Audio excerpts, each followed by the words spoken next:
Hey, everybody, how are you? My name is Ilya, and I want to talk about how I became an Orthodox Christian. So, I actually grew up in a Pentecostal family. I mostly lived in California, Idaho, Washington State, and my family did the usual things. I attended church services regularly, spoke in tongues, as any good Pentecostal family does, read the Bible. At one point, I attended the Megachurch in the Seattle area. And the worship services were more like rock concerts. They even had a Starbucks in the lobby, and their shop featured books by the pastor himself. And I noticed that making church pastors like him had these giant mansions and this, and that. And I just kind of realized that this is big business in America. And I completely got disillusioned with everything, really. I became a pretty hardcore atheist. At one point, I even read books by Richard Dawkins and Hitchens. I mean, you name it. My life took a few turns, to say the least. Later, I left the country completely. I worked as a college teacher for quite some time, and I did a lot of private tutoring. And I'm actually a professor today. But anyway, I was a completely irreligious. Completely irreligious. I met my future wife, and the circumstances of our meeting were pretty interesting. I'll tell you all about that later. But one of the things that she did for me is she prayed for me regularly. She prayed for me, even though I was an atheist. And that's the best thing she could have possibly done. So, wives, no matter what your husband's going through, no matter what he's got going on, pray for him. Prayer works. We lived in a pretty big city, needless to say. And in 2022, the world changed quite a bit. And I noticed a lot of things that were going on. One of the things that really caught my eye in the news was the fact that Orthodox were being persecuted very, very heavily.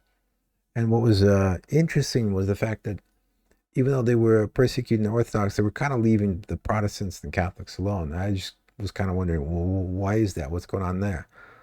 So I started learning about why that might be the case. And it became kind of obvious. The Orthodox were the only ones that weren't really bending to, right? They weren't changing with the times, whereas the Protestants in the United States would literally hang up rainbow flags in their church. The Orthodox weren't having any of that, whereas the Catholics would, let certain people become priests that were traditionally never allowed to become priests ever throughout the history of the church. The Orthodox stuck to their guns. And I dug a little bit deeper from the way that services were handled to the traditions to the beliefs. Everything originated from the very first Christians in the first century. So I goes, hey, it's quite possible this could be Christ's original church, and that made a lot of sense. Why were they getting pushback? Because everybody else in the world pretty much surrendered to the world and to what was going on. The Orthodox stayed firm. So I just kept digging, just kept doing a little bit of research. And at one point, much to my fiance's surprise, I actually went to an Orthodox church. And the peace and tranquility I felt there was otherworldly, to say the least. And I came back later. I talked to the priest. He asked me, so how long have I been Orthodox? And at that point, I thought that was still kind of like evangelicalism or whatever. That, you just say a prayer or let Jesus into your heart and boom, you're Christian. But I didn't know that you have to go through the whole baptism. So I said, pretty recently, actually.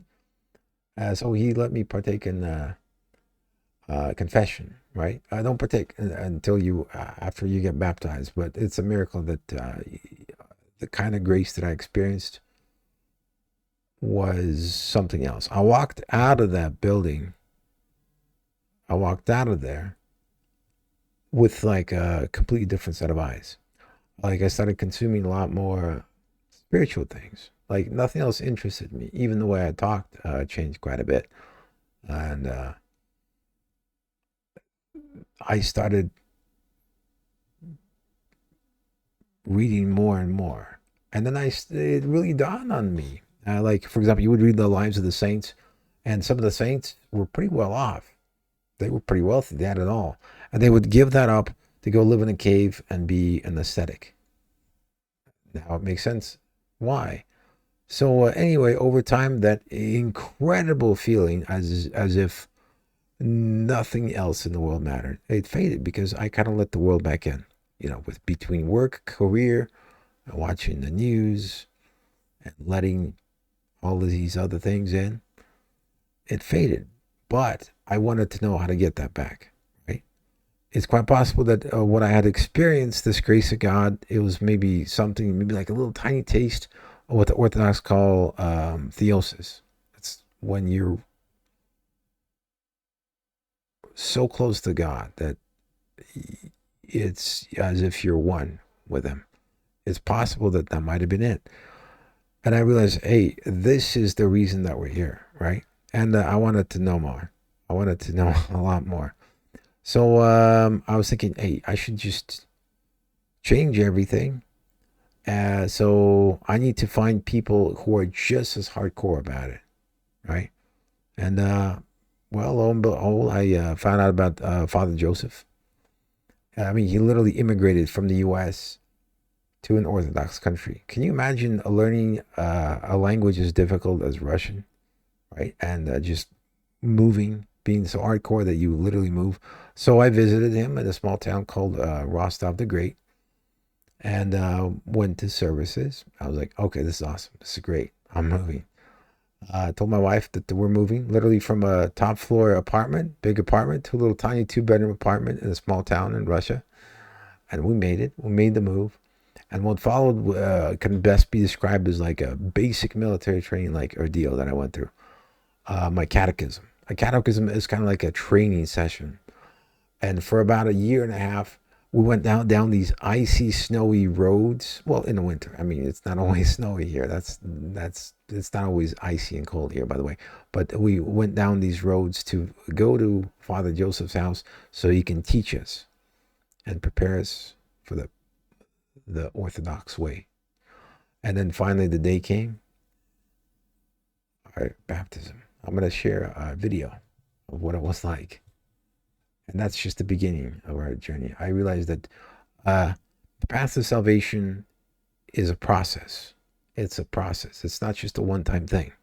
It's a process that you go through, but it's the most satisfying one there is. It's just absolutely incredible. So that was my Orthodox journey. What was yours like?